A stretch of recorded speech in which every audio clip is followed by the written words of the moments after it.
lanjutkan surah Al-Baqarah, surah Ali Imran ayat ketiga. Qala Allah Ta'ala, a'udzu billahi minasyaitonir rajim. Bismillahirrahmanirrahim.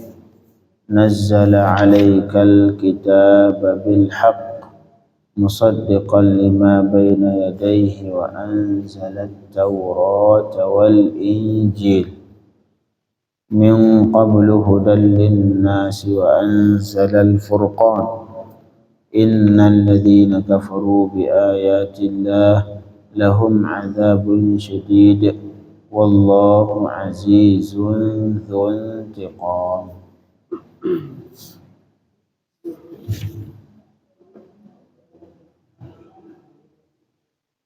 Allah Subhanahu wa ta'ala nazzala 'alaikal kitab. Allah yang menurunkan kepada engkau wahai Muhammad al-kitab, Allah yang menurunkan kitab. Yaitu yang dimaksud kitab di sini ada Al-Qur'an. Al-Qur'an. Kitab yang diturunkan bil haqqi, yang sifatnya diturunkan dengan yang benar, artinya bisidqi fi akhbari, kitab yang diturunkan kepada engkau yang bersifat dengan kebenaran dalam seluruh isinya, kabarnya, seluruh pembicaraan tentang yang ada dalam Al-Quran semuanya bersifat benar. Artinya arti bil haqqi ay bisidqi. As-siddiq ketika ulama mendefinisikan adalah muwafaqatul kalami lil waqi', itu makna jujur ataupun benar, yaitu sesuai yang diucapkan dengan kejadian sebenarnya. Apabila kita sebutkan, oh itu di pasar Koja lagi kebakaran misalkan, di kenyataannya memang benar kebakaran, ini sesuai yang kita ucapkan dengan faktanya, ini namanya as-siddiq, jujur, ataupun al-haq, benar. Jadi Al-Quran, sifat Al-Quran itulah bil haqqi, Allah menurunkan Al-Quran kepada engkau yang dengan sifatnya benar, kebenaran, artinya jujur ataupun benar dalam seluruh khabarnya. Semua pembicaraan dalam Al-Quran, semua pernyataan dalam Al-Quran sifatnya benar, artinya semuanya sesuai dengan kenyataan. Bil haqqi, itu sifat dari Al-Quran yang pertama yang turunkan kepada engkau wahai Muhammad, sifatnya dia memiliki kebenaran dalam seluruh pernyataannya. Makanya kita manusia ketika ada permasalahan, apapun permasalahan, solusinya Al-Quran. Umat sekarang ketika jauh dari Al-Quran, maka yang kita alami sekarang seperti ini. Ketika jauh dari Al-Quran, mencari kebenaran, kita sekarang tidak lagi ke Al-Quran. Mencari kebenaran kadang-kadang yang lebih bahaya ke kalam kuffar, na'udzubillah.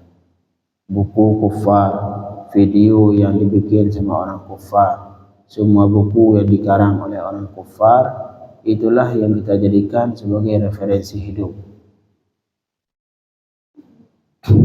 Tidak pernah dari kita ketika timbul permasalahan dalam hidup, baik permasalahan dengan keluarga, permasalahan dengan tetangga, permasalahan dalam ekonomi, apapun permasalahan yang kita alami, tidak pernah, jarang kecuali nadir, kecuali sekali-sekali itu kita merujuk mencari referensi untuk mencari jalan keluar ke Al-Quran. Seringnya referensi yang kita pakai adalah referensi yang na'udzubillah min dzalik, yang lebih bahaya, yaitu referensi yang dibuat oleh kuffar la'natullah alaihim. Padahal Allah sudah menjamin bahwa Al-Quran yang diturunkan kepada Sayyidina Rasulullah Muhammad sallallahu alaihi wasallam yang sifatnya jujur, sifatnya memiliki kebenaran dalam seluruh pernyataannya. Makanya jadikanlah referensi hidup kita, yaitu Al-Quran. Makanya Al-Quran ini bukan sekadar dibaca. Al-Quran diturunkan oleh Allah Subhanahu wa Ta'ala bukan sekadar dibaca teksnya. Kadang-kadang kita cuma mendekati diri ke Al-Quran dengan membaca teksnya. Ketika ditanya ke semua orang, kamu gimana sama Al-Quran? Gimana hubungan dengan Oh, saya Alhamdulillah, hubungan saya dengan Al-Quran baik. Baik bagaimana? Saya sering baca Al-Quran. Setiap hari saya baca 1 juz, setiap hari saya baca 2 halaman, setiap hari baca 5 halaman. Tapi isi dari Al-Quran tidak pernah kita ketahui. Nah, ini masih hubungannya masih belum bagus. Makanya setiap hari perbaikilah hubungan dengan Al-Quran, dengan mengkaji Al-Quran, walaupun sehari 1 ayat, sehari 2 ayat. Artinya semakin hari semakin bertambah keilmuan kita tentang Al-Quran, sehingga hubungan kita dengan Al-Quran semakin hari semakin erat. Karena semakin kita ketahui isi Al-Quran, maka hati manusia ini semakin cinta ke Al-Quran. Semakin kita ketahui isinya, semakin cinta ke Al-Quran, semakin dekat dengan Al-Quran, yang insya Allah ketika kita meninggal, Al-Quran yang datang kepada kita yang memberikan syafaat, sehingga bisa mengucapkan kalimah La ilaha illallah. Kata Rasul sallallahu alaihi wasallam, man kana akhiru kalamihi la ilaha illallah dakhala al-jannah. Siapa saja yang di akhir ucapannya sebelum meninggal mengucapkan la ilaha illallah dakhala al-jannah. Nah, ini salah satu cara supaya mulut kita, lidah kita bisa mengucapkan la ilaha illallah di detik-detik terakhir sebelum meninggal. Nah, salah satu solusinya yaitu dengan memperbaiki hubungan dengan Al-Quran. Dengan memperbaiki hubungan dengan Al-Quran. Jangan kita jadikan Al-Quran seperti teks bacaan. Cuma sekedar teks. Allah menurunkan Al-Quran tidak sebatas dengan itu. Kenapa kita disunnahkan membaca Al-Quran sebanyak mungkin? Karena memang membaca salah satu cara supaya kita mengingat isinya sehingga sanggup mengamalkan. Yang tujuannya untuk kita amalkan, untuk kita ikuti seluruh yang ada dalam Al-Quran. Itu tujuan pokok. Kenapa disunnahkan baca? Supaya dengan membaca kita tahu. Karena sebelum baca kita nggak tahu apa isi dari Al-Quran, apa saja nasihat yang ada dalam Al-Quran. Akhirnya kita disunnahkan untuk membaca. Sehingga kata ulama, sunnah membaca Al-Quran itu bukan tujuan pokok, bukan lidzatihi, bukan sesuatu yang dituntut, bukan sesuatu yang dianjurkan karena dirinya, tapi karena dia itu sebagai wasilah untuk menghasilkan tujuan pokok, yaitu mengetahui makna Al-Quran, mengetahui semua isi kandungan Al-Quran yang kemudian bisa dijadikan referensi dalam kehidupan. Nah, itu Al-Quran. Makanya perbaiki hubungan dengan Al-Quran, semakin hari semakin diperbaiki, semakin hari semakin diperbaiki, sehingga semakin hari semakin kuat iman kita ke Allah Subhanahu wa Ta'ala. Ini kadang-kadang kita na'udzubillah min dzalik, tidak, Al-Quran enggak pernah dibaca, Al-Quran tidak pernah dikaji. Justru yang kita kaji kadang-kadang perkataan manusia-manusia fasik, perkataan manusia-manusia yang tidak diridhai Allah Subhanahu wa Ta'ala. Kembalilah ke Al-Quran. Apalagi akhir zaman seperti ini, zaman yang paling rusak, maka salah satu solusi utama adalah dengan memperbaiki hubungan dengan Al-Quran dan sering membaca Al-Quran, sering mengkaji Al-Quran, sering mendalami isi kandungan Al-Quran, dan berusaha untuk mengamalkan isi kandungan Al-Quran. Itulah cara kita untuk memperbaiki hubungan dengan Al-Quran. Bil nazzala 'alaikal kitaba bil haqq. Allah menurunkan Al-Quran kepada engkau bil haqqi, dengan kebenaran. Artinya dengan kejujuran dalam seluruh kabarnya pernyataan Al-Quran. Artinya semuanya sesuai dengan fakta. Kemudian sifat Al-Quran selanjutnya musaddiqan lima baina yadayhi. Al-Quran ini sifatnya membenarkan bagi apa saja yang sebelumnya. Artinya semua kitab yang datang sebelum Al-Quran dibenarkan oleh Al-Quran. Al-Quranlah yang membenarkan ataupun yang menjadi saksi bahwa Nabi Musa diturunkan kitab Taurat. Al-Quranlah yang menjadi saksi bahwa ke Nabi Isa diturun sebuah kitab yang namanya Injil. Jadi Al-Quran membenarkan semua kitab yang diturunkan ke Nabi-Nabi sebelumnya. Al-Quran. Makanya nanti di hari kiamat semua umat-umat terdahulu itu kita jadi saksi. Kata Allah Subhanahu wa taala, "Wa kadzalika ja'alnakum ummatan wasatan litakunu syuhada'a 'alan nas." Dan begitulah kata Allah, kami jadikan kalian ini sebagai umat yang wasat, umat yang pertengahan, tidak berlebihan, tidak kekurangan. Ummatan wasatan litakunu syuhada'a 'alan nas, supaya kalian ini menjadi saksi terhadap seluruh manusia yang lain. Ini umat Nabi Muhammad di hari kiamat menjadi saksi terhadap umat-umat sebelum.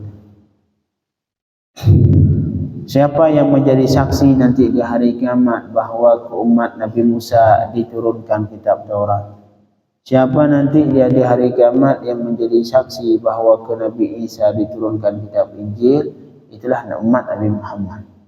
Umat Nabi Muhammad mengetahui dari Al-Quran. Musaddiqan lima baina yadayhi. Al-Quran ini membenarkan semua kitab yang ada sebelumnya.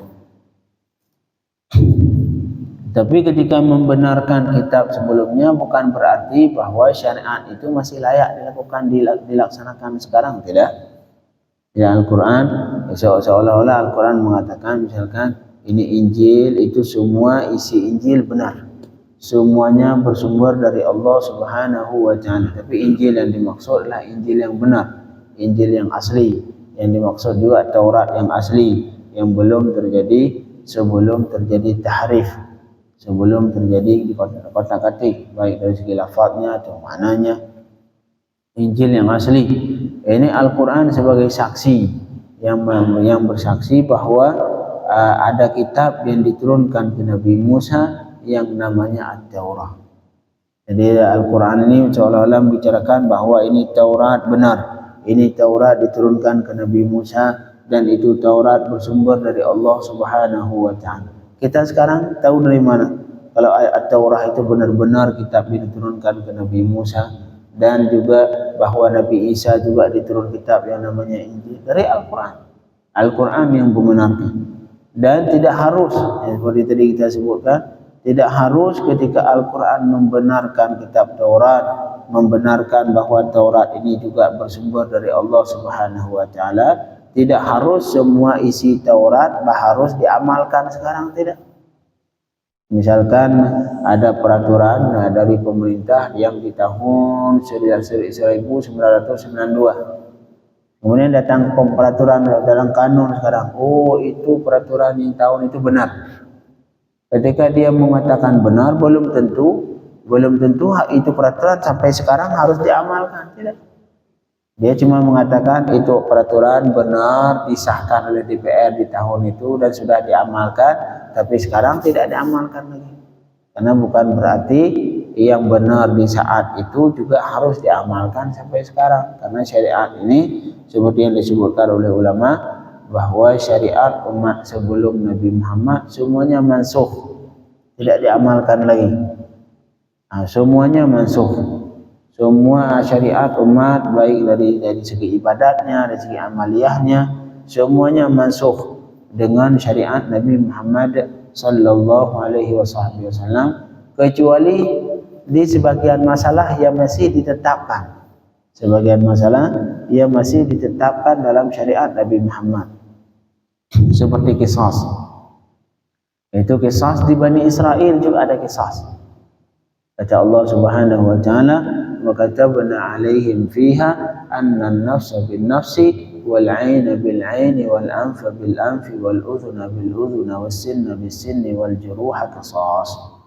Kata-kata kami tulis, kata Allah, kami tentukan, kami hukumkan dalam At-Taurat anna an-nafsa bin-nafs, bahwa sebuah jiwa harus dibayar dengan jiwa. Kita bunuh orang lain, maka itu keturunannya ataupun ahli warisnya berhak mengambil qisas terhadap si yang pembunuh. Nah, inilah, dan ini syariat Nabi Musa ataupun dalam kitab At-Taurah, dan syariat ini masih ditetapkan ke umat Nabi Muhammad sallallahu alaihi wasallam. Jadi ada sebagian syariat dari umat sebelum Nabi Muhammad masih ditetapkan bagi umat Nabi Muhammad. Tapi yang hukum dasarnya semua syariat umat terdahulu semuanya mansukh. Semuanya mansukh kecuali sebagian syariat yang memang masih ditetapkan ke umat Nabi Muhammad sallallahu alaihi wasallam. Termasuk rajam.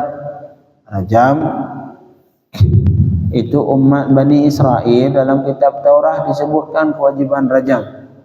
Seorang laki-laki atau yang sudah menikah ataupun seorang perempuan yang sudah menikah dan kemudian masih tetap berzina.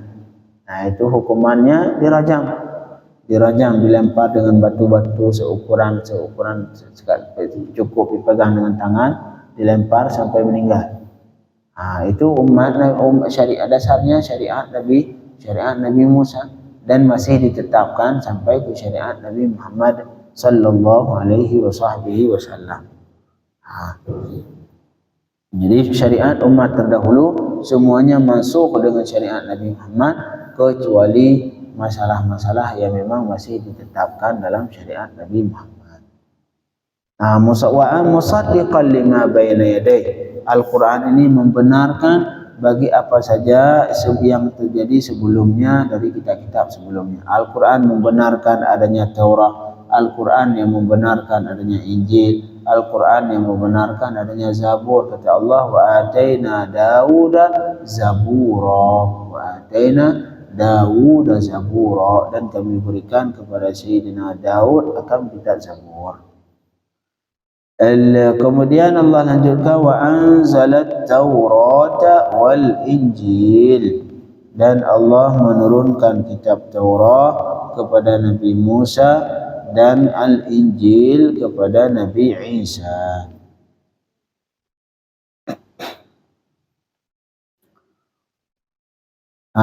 Kemudian nama-nama Taurah dan Injil khilaf ulama. Sebagian ulama mengatakan itu Taurah bahasa Arab. Ada yang mengatakan At-Taurah dan Injil itu bahasa Ibrani. Khilaf. Ada yang mengatakan At-Taurah ini bahasa Arab. At-Taurah bahasa Arab diambil dari kalimat warra. Diambil dari kalimat warra.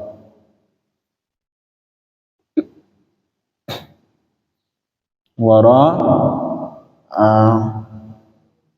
yang artinya menyala api, terang.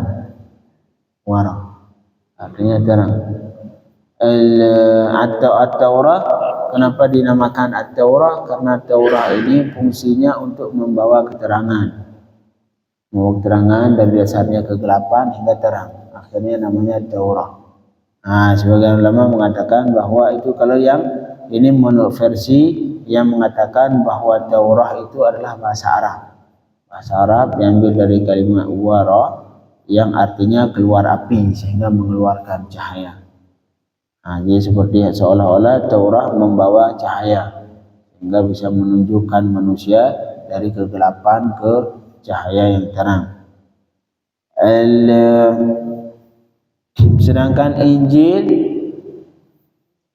yang versi yang mengatakan bahwa Injil bahasa Arab diambil dari kalimat An-Najal.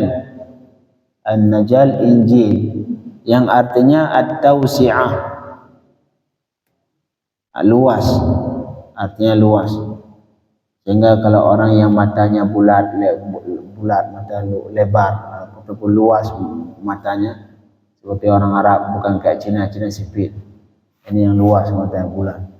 Itu disebutkan mata tersebut al-ainun najla.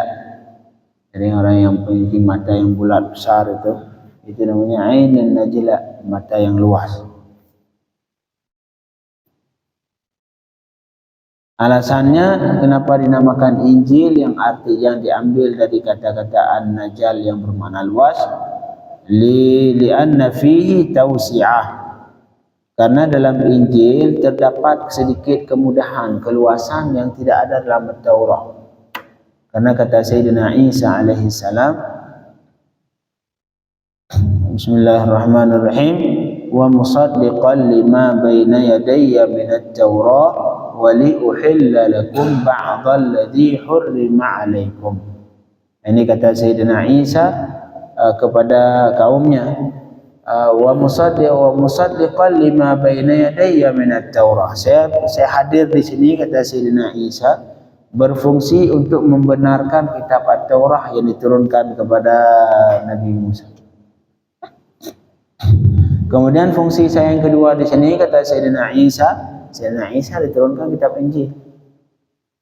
Wa li uhilla lakum ba'dal ladzi hurrima alaikum.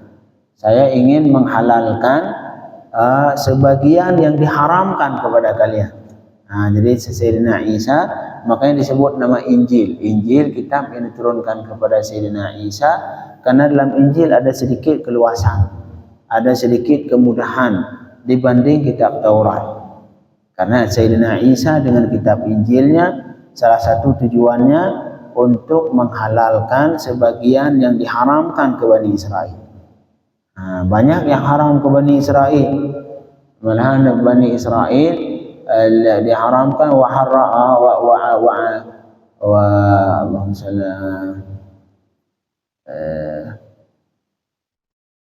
dan diharamkan ke Bani Israel kulladzi dhufur, setiap dhufur ini apa namanya, kuku, haram Bani Israel. Wa minal ibli wa minal baqri wal ghanami haramna alaihim shuhumahuma. Shuhum ini yang lemak-lemak haram. Banyak yang haram. Kalau kita semua dibabat. Kalau kita umat Nabi Muhammad, sampai ceker kita makan. Ceker yang mau kena tai semua kita makan. Kepala kita makan juga. Usus juga kita makan. Enggak ada yang terbuang. Kulit kita makan. Subhanallah. Tinggal satu lagi. Apa nih, bulu. Yang lain semua dimakan. Enggak ada yang lain. Semua dibabat. Keket cukup juga. Subhanallah. Umat Nabi Muhammad. Tapi khusus orang Indonesia, kayaknya orang luar enggak mau.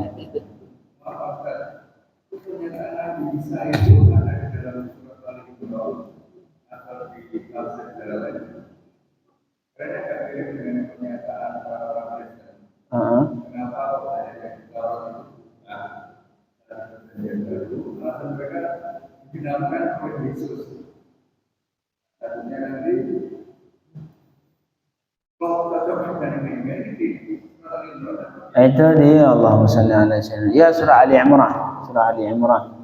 Kata Sayyidina Musa alaihi salam, wa musaddiqan lima baina yadayya min at-Taurah wa li uhilla lakum ba'dal ladzi hurrima alaikum wa ji'tukum bi ayatin min rabbikum fattaqullaha wa athi'un. Jadi banyak hal-hal yang ada, sebagian perkara yang diharamkan di Bani Israel di zaman Sayyidina Musa, kemudian dihalalkan kembali di zaman Sayyidina Isa alaihi salam. Makanya disebut namanya Injil. Injil artinya luas, karena ada sedikit keluasan dalam syariat Injil dibanding syariat Taurat. Dalam kitab Bani Israel di masa Sayyidina Musa, banyak sekali hal-hal yang diharamkan. Semua hampir banyak haram. Tapi kata Allah di ujung, dzalika jazainahum bibaghihim wa inna lasadiqun. Itu semua kami buat, kami bikin hukum seperti itu, kami balas seperti itu mereka. Banyak yang diharamkan ke Bani Israel bibaghihim, karena keras kepala mereka. Keras kepala Bani Israel, akhirnya banyak hal yang diharamkan. Di ayat yang lain Allah katakan, fa bidzulmin minal ladzina hadu harramna alaihim thayyibatin uhillat lahum. Karena kezaliman dari Bani Israel, dari orang Yahudi, harramna alaihim thayyibatin uhillat lahum, kami haramkan ke mereka beberapa hal yang baik. Banyak hal yang baik tapi diharamkan ke Bani Israel karena zalim, karena keras kepala. Itu Bani Israel. Sekali lagi, Al-Injil diambil dari kalimat An-Naj'ani, versi yang mengatakan bahwa Injil itu bahasa Arab. Khilaf ulama. Ada yang mengatakan Taurah dan Injil itu bahasa Arab, ada yang mengatakan bahasa Ibrani. Yang pasti bukan bahasa Ghafran, yang asyiki makali, bukan. Nggak ada itu bahasa Ibrani seperti itu. Ini Taurah. Nah, Mama Ghafran, bukan bahasa Mama Ghafran. Khilaf dua aja. Ada kala bahasa Arab, ada kala bahasa Ibrani, bukan bahasa Mama Ghafran. Lianna fihi tawsi'ah lam takun fi Taurah. Karena dalam Injil ada sedikit keluasan yang tidak terdapat dalam At-Taurah. Id halala fihi asya' kanat muharramah fiha. Karena dalam Injil ada beberapa hal yang halal karena dihalalkan dalam Injil, beberapa perkara yang dalam At-Taurah hukumnya haram. Seperti tadi diharamkan. Walaupun pendapat yang benar was-sahih annahuma laysa mushtaqqatain li'annaha Ibraniyan. Yang pendapat yang kuat adalah bahwa kitab nama Taurah dan Injil itu bukan bahasa Arab tapi bahasa Ibrani. Besok kita lanjutkan dengan ayat setelahnya. Allahumma faqihna fid din wa 'allimna at-ta'wil wa sallallahu alaihi wasallam Muhammadin wa alihi wa sahbihi wasallam. Alhamdulillahi rabbil alamin.